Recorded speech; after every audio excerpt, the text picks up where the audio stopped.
A Blacksmith's Path to Kingship. The story is brought to you by Hugglesby Stories. The Fall of Vesterjord. In the far northern kingdom of Vesterjord, the air was heavy with despair. King Eirika, once respected, had long since fallen into corruption. His palace glittered with gold while his people starved. The once thriving villages lay in ruin, their crops withered by neglect, their homes crumbling under heavy taxes. The rich feasted in Hovgard's grand halls, while the common folk watched their children with hollow eyes, wondering if tomorrow would bring them their last breath. Far from the palaces and noble estates, in a simple forge nestled between snowy hills, a young blacksmith named Brynjar worked tirelessly. His hands were scarred from years at the forge, but his eyes held a steady light, a determination that no misfortune could extinguish. While his neighbors toiled in hunger and fear, Brynjar shaped iron and steel into tools for survival, plows, axes, and the rare sword for those brave enough to fight for what little they had. The challenge. One cold winter day, a trader from Hovgard arrived in Brynjar's village. His wagon had broken down, and he needed help from the famed blacksmith. As Brynjar repaired the wagon's wheels, the trader spoke of the luxuries of the capital, but his voice was edged with bitterness. Gold on every table, wine flowing like rivers, the trader muttered. And yet, the people starve. What kind of king lets his kingdom rot from within? Brynjar looked up from his work, his eyes narrowing. And what would you do, if you were king? The trader asked, curiosity piqued. Brynjar's hand stilled on the metal. A king must serve. His crown should not be a symbol of power, but a reminder of his responsibility. His wealth should be the prosperity of his people, not his own greed. The trader spread word of Brynjar's wisdom upon his return to Hovgard, and soon, the story of the wise blacksmith who spoke of justice and service spread like wildfire, even reaching the king. Fear in the throne room. King Eirika, surrounded by sycophants who whispered lies in his ears, grew suspicious of the blacksmith. Fear gnawed at him. What if the people began to follow this humble man, this nobody, instead of their rightful king? In a fit of insecurity, Eirika summoned Brynjar to his court. Brynjar, unflinching, arrived at the palace to face the king. The grand hall glittered with decadence, its walls lined with tapestries of past battles. Eirika sat on his golden throne, his eyes narrowed at Brynjar. So, Eirika began, his voice laced with venom, you are the blacksmith who speaks of kingship as if you know its burdens. Brynjar stood tall, his voice calm. A king's burden is the weight of his people's suffering. That is the only weight worth carrying. Eirika's face twisted in anger. You dare speak of justice to me?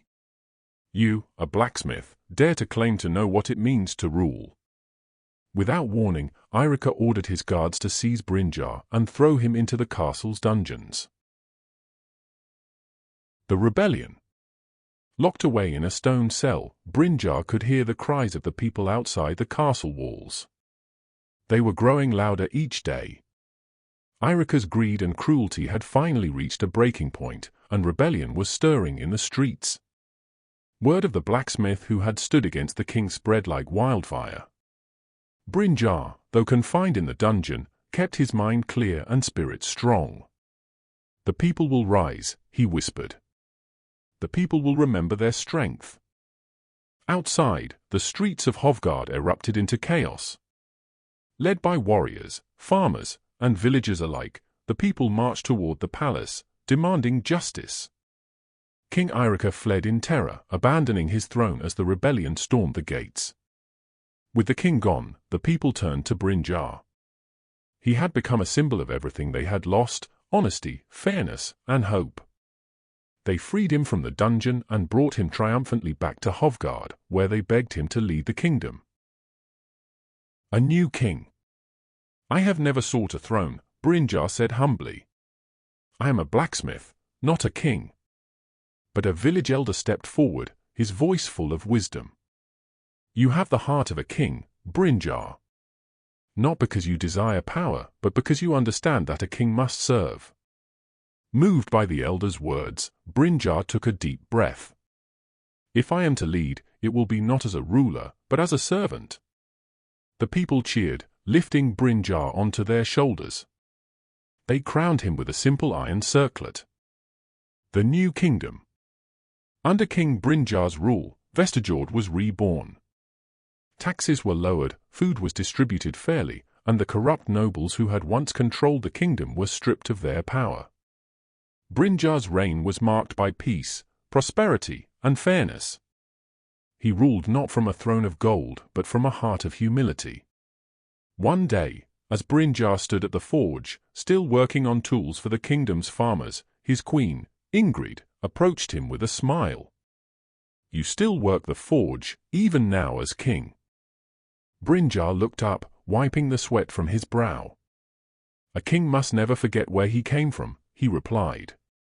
"The crown I wear is made of iron, not gold, because the greatest strength lies not in wealth, but in service." Ingrid smiled, her eyes full of pride. "The people are lucky to have you," she said. Brynjar turned back to the forge, the fire's glow reflecting in his iron crown. "No, Ingrid," he said softly. "I am lucky to have them." The Blacksmith King. As the years passed, King Brynjar's reign became legendary. He was remembered not for his wealth or his power, but for his wisdom, humility, and commitment to his people.